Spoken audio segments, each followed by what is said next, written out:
Aquí les voy a presentar algunos ejemplos de libros. Por ejemplo, vean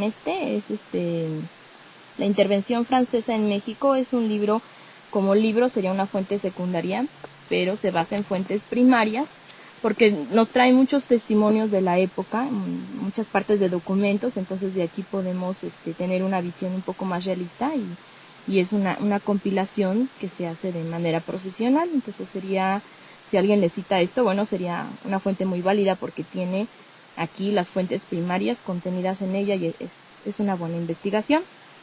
Entonces, esto sería un ejemplo de una buena fuente secundaria con fuentes primarias. Tenemos aquí, por ejemplo, esto, que es una novela, Noticias del Imperio. Siendo novela es algo válido literariamente. Históricamente el autor también hace su investigación y tiene fragmentos de la misma, aparte de los pasajes literarios, por eso se le considera muy importante, y todavía sigue siendo muy consultada, ¿no? A pesar de que sea una novela. Hay algunas novelas que no tienen tanto esta fundamentación histórica y por lo general las novelas también se toman muchas licencias literarias. Esta también, lo que les digo es que, bueno, tiene sus partes históricas y la separa un poco el autor, ¿no? Pero si, por ejemplo, nos queremos basar en una novela que sea un poco más fantasiosa y decimos esto fue la realidad, bueno, pues ahí sí hay que tener ciertas reservas, ¿no? No siempre se investigan también las cosas, o en otras ocasiones también se toman demasiadas licencias literarias y eso no debe de venderse como si fuera una verdad. Ahora tenemos otros ejemplos aquí. Una fuente primaria son, por ejemplo, cartas o documentos de la época. Cartas pueden ser personales o pueden ser correspondencia pública, como las cartas que se publicaron de Benito Juárez. Tienen tanto sus cartas personales a su yerno Santacilla como las cartas a Matías Romero o las cartas que se hicieron a personas internacionalmente. Entonces esto se analiza de diferente manera, ¿no?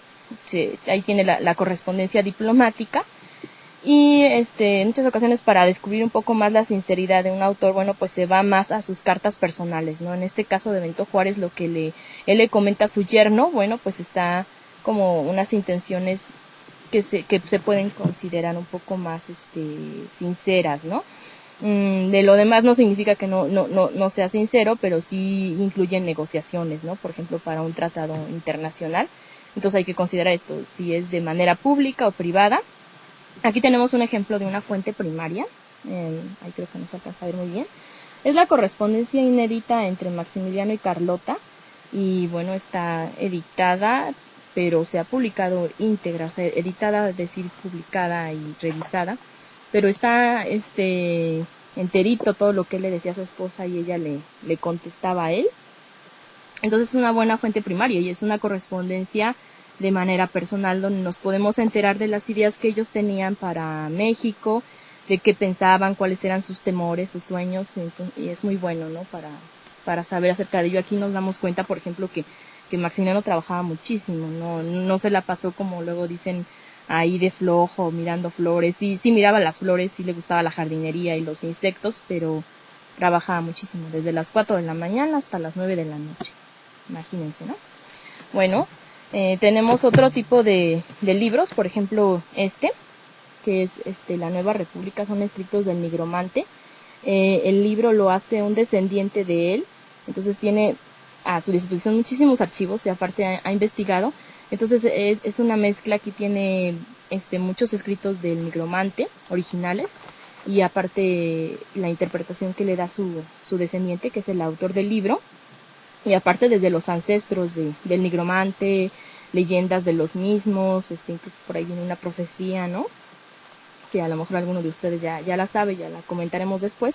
Es muy interesante, también este libro, bueno, pues tiene fuentes primarias, ¿no? Aunque vamos a ver que bueno, también está analizado por su descendiente. Tenemos otro más que les voy a enseñar. Es una fuente primaria acerca de la vida del general Miguel Miramón, que también fue presidente de México, el presidente más joven que hemos tenido. Este es el diario de su esposa, las memorias de Concepción Lombardo de Miramón, grandísimas, vean qué libro, pero muy interesante. Es una fuente primaria porque es de alguien que lo conoció de primera mano. Y aquí lo que podríamos hacer en cuanto a crítica de fuentes es considerar que fue su esposa y bueno, pues va a hablar siempre bien de él, ¿no? Porque lo amaba. Y vamos a ver desde qué perspectiva lo ve, pero nos cuenta cosas muy interesantes. Entonces es algo muy, muy digno de tomarse en cuenta con esa reserva, ¿no? De decir si ella va a hablar siempre bien de su esposo, ¿no?